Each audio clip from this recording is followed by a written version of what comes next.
que todos al levantar la vista veremos una tierra que ponga libertad.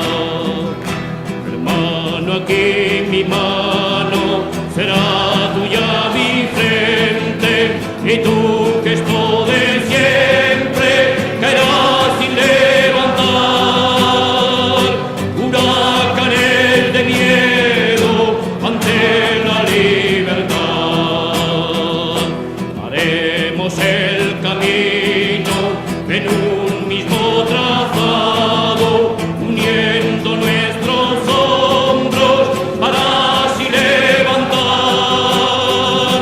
aquellos que cayeron gritando libertad.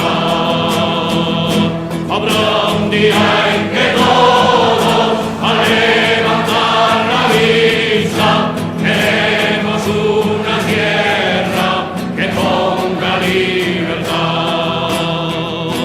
Sonarán las campanas desde los campanarios y los campos desiertos volverán a granar unas espigas altas dispuestas para el pan. Para un pan que en los siglos nunca fue repartido entre todos aquellos que hicieron lo posible por empujar la historia hacia la libertad.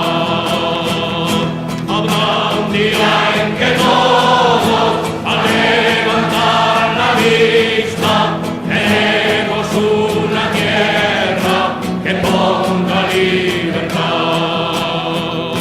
También será posible que